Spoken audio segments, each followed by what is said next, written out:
mikongwe. Yahweh, Yahweh, batela mikongo.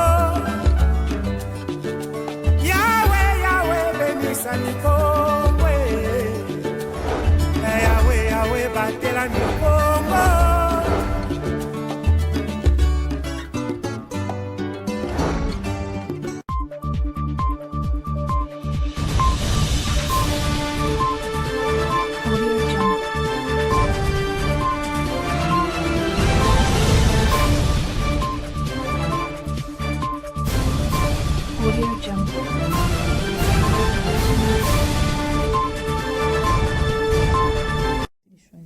Merci de choisir Ma Bannière Télévision pour vous informer, mesdames et messieurs. Bonsoir et bienvenue dans cette session d'information. Ouvrons cette édition dans la ville portuaire de Matadi, chef-lieu de la province du Congo central, où le cadre permanent des concertations de la femme congolaise CAFCO Congo central a manifesté son indignation aux propos tenu par le député provincial Edouard Samba à l'endroit de la députée provinciale Madé Loubela. Suivez cette déclaration. Message d'indignation des femmes du Congo central. Nous, femmes du Congo central, réunies au sein du cadre permanent de concertation de la femme congolaise, en sigle CAFCO, Coordination provinciale du Congo central, venons par la présente et avec pincement au cœur dénoncer avec la dernière énergie les spectacles désolants auxquels l'on assiste aujourd'hui entre deux élus censés représenter le peuple que nous sommes. Loin de nous l'esprit ni l'idée de nous ingérer dans les affaires personnelles de ces deux personnalités, Samba, Edouard et Loubela Madé, tous deux députés provinciaux. Nous tenons juste à exprimer notre indignation pour le simple fait que cette affaire jette une fois de plus l'opprobre sur la femme du Congo central et c'est inacceptable dans le sens où les propos discourtois prononcés à l'endroit de la députée Loubela Madé viennent ternir l'image et l'honneur de la femme citoyenne, mère et gardienne de valeurs dans la culture Congo. Pire encore, M. Edouard vient de souiller la mémoire d'une illustre femme députée qui a servi cette province en tant qu'élue du peuple en la personne de Valérie Malonda, paix à son âme. Le Luzitu, Yé, Banvumbi, doit être de strictes observances, s'il vous plaît. Sans vouloir remuer dans la plaie connue par le passé, le CAFCO Congo central à Matadi sollicite l'engagement de tous, femmes et hommes, pour qu'une solution soit trouvée dans un délai proche. Une implication déterminée de toutes les autorités afin de faire régner la paix et la cohésion provinciale, gage d'un développement durable pour que pareille chose ne se répète plus. Vive la solidarité féminine, vive la femme du Congo central, vive la cohésion provinciale. Fait à Matadi le 28 avril 2023. Pour le CAFCO Congo central à Matadi, Christine Massengo Kabouya, pour le secrétaire général empêché, Nadine Tsekantela, présidente. J'ai dit. Rendons-nous à présent dans la cité d'Ekinzamvwete, à quelques kilomètres de la ville de Matadi, où plusieurs quartiers sont plongés dans le noir depuis environ un mois. Jusque-là, la solution est loin d'être trouvée du côté de la Société nationale de l'électricité. Selon notre correspondant des territoires de Sekebanza, la panne technique de certains matériels de cette société est à la base de cette interruption de l'électricité. Toujours dans la cité d'Ekinzamvwete, la population fait face à une pénurie d'eau potable. Le réseau de distribution d'eau est de plus en plus défaillant. Les détails avec notre correspondant à Kinzamvwete.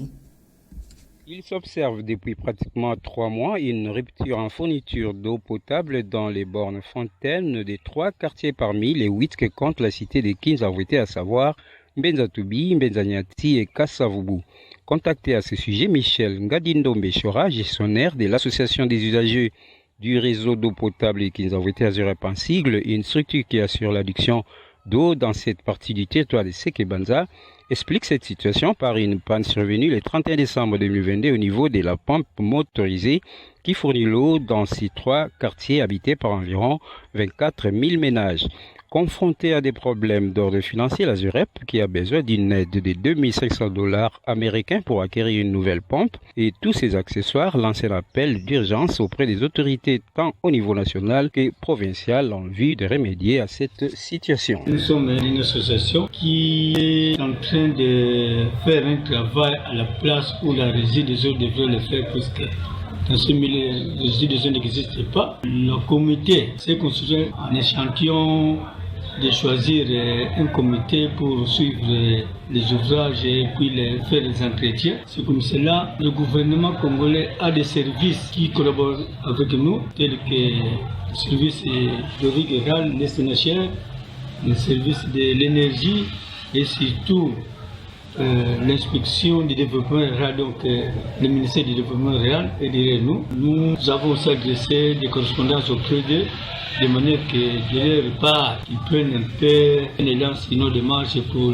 appuyer les autorités de nous venir en aide pour cette part. Pendant ce temps, les familles vivant dans les quartiers précités recourent aux eaux de pluie, puits et sources d'eau des fortunes avec tous les risques d'attraper les maladies d'origine hydrique, soit elles déboursent chacune 2 000 à 3 000 francs congolais par jour pour s'approvisionner en eau potable vers les restes des quartiers où l'eau jaillit encore dans les robinets. Ici est de noter qu'à l'instar de Kinzanvouete, les habitants des autres cités et agglomérations du territoire de Sekebanza connaissent également ces mêmes difficultés liées à l'approvisionnement en cette denrée rare.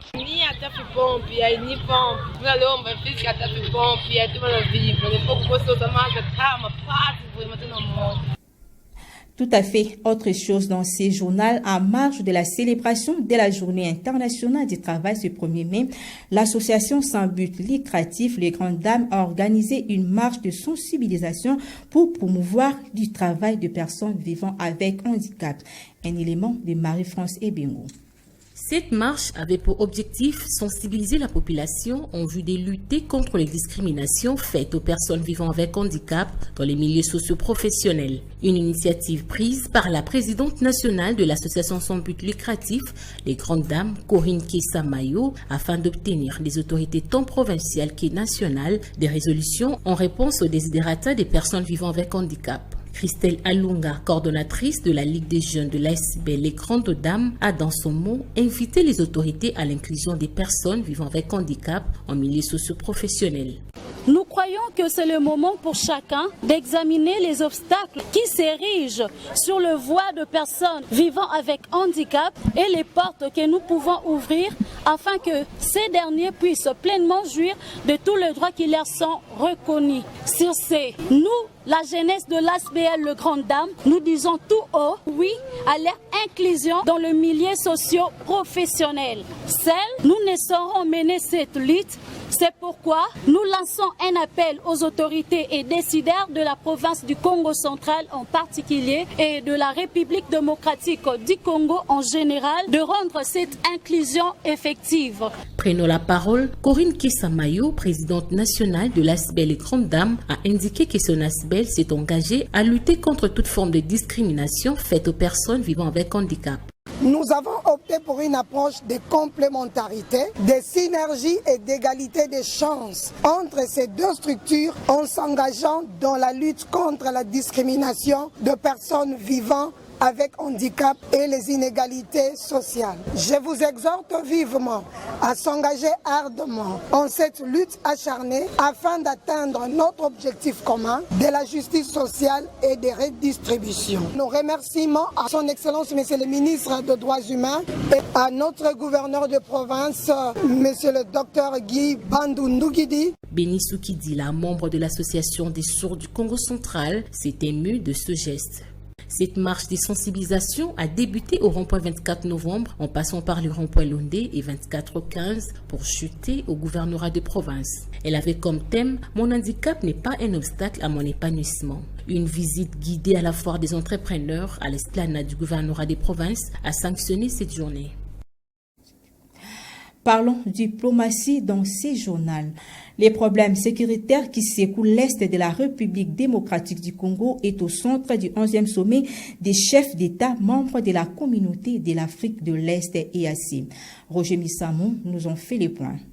Ouverture ce mardi 2 mai 2023 à Bujumbura, au Burundi, du 11e sommet des chefs d'État et de gouvernement des États de la communauté de l'Afrique de l'Est. Au cœur de ces assises, le suivi du mécanisme régional de l'accord cadre d'Addis Abeba pour la paix, la sécurité et la coopération de la République démocratique du Congo et de la sous-région. Durant ces sommets, le chef d'État, chef de gouvernement et d'autres participants passent en revue la situation sécuritaire dans la partie nord-est de la RDC, plus précisément en Ituri et au nord Kivu, à cause de l'activisme du mouvement terroriste du M23. Il y a une année, le pays membre de cette organisation régionale se sont décidés de mettre en place une force commune afin de neutraliser les rebelles. À l'ouverture de ce sommet qui doit se clôturer le 6 mai, les participants se sont accordés pour un nouveau cessez-le-feu immédiat et en toute urgence, mais aussi les retraits des rebelles des zones occupées. Il doit y avoir un cessez-le-feu immédiat. Ensuite, le retrait, notamment de tous les groupes armés étrangers et l'instruction aux chefs des forces de défense de tous les États partenaires de la communauté d'Afrique de l'Est de se réunir d'urgence au cours de la semaine prochaine. Depuis le début du processus de désescalade, les relations ne se sont toujours pas normalisées entre la RDC et le Rwanda. Kinshasa réaffirme ses accusations contre Kigali de soutenir les rebelles du M23. Le Premier ministre Jean-Michel Samaloukonde a pris part ce lundi 1er mai à la cérémonie officielle de la célébration de la Journée internationale du travail organisée par le ministère de l'Emploi, Travail et Prévoyance sociale dans la salle des conférences du Palais du Peuple. Suivez. La salle de conférence du Palais du Peuple a servi de cadre ce lundi 1er mai à la cérémonie officielle de la célébration de la Journée internationale du travail. Une journée célébrée sous les thèmes « Promouvoir les dialogues dans un travail décent dans un monde à perpétuelle mutation ». L'activité s'est déroulée en présence du chef du gouvernement central, Jean-Michel Samaloukonde, de la ministre de l'Emploi, Travail et Prévoyance sociale, des chefs de missions diplomatiques, des travailleurs, des autorités politico-administratives et les différentes organisations syndicales. Dans ce mot, les représentants des travailleurs ont profité de la présence du Premier ministre pour faire un plaidoyer sur les défis majeurs dont sont victimes les travailleurs congolais. Prenant la parole, le chef de l'exécutif central, Jean-Michel Samaloukonde, a réitéré les soucis du gouvernement congolais pour offrir un travail décent à tout Congolais. Ce jour dédié au travail constitue également une occasion d'apprécier la capacité de l'homme et de la femme à changer leur vie, la vie de la communauté, de son entreprise, de son pays, par son travail. Notons par ailleurs qu'avant son entrée au Palais du Peuple, le Premier ministre a approché les mouvements de petites entreprises individuelles, dites informelles, qui ont exposé leurs produits à l'entrée de la salle de conférence en guise d'encouragement. Ce journal est complètement fini. Christian Timba était à la réalisation. Roger Missamou a assuré sa supervision. Au nom de toute l'équipe rédactionnelle, nous vous disons merci pour votre attention soutenue et bonne suite des programmes sur la meilleure chaîne du Congo central. Au revoir, à la prochaine.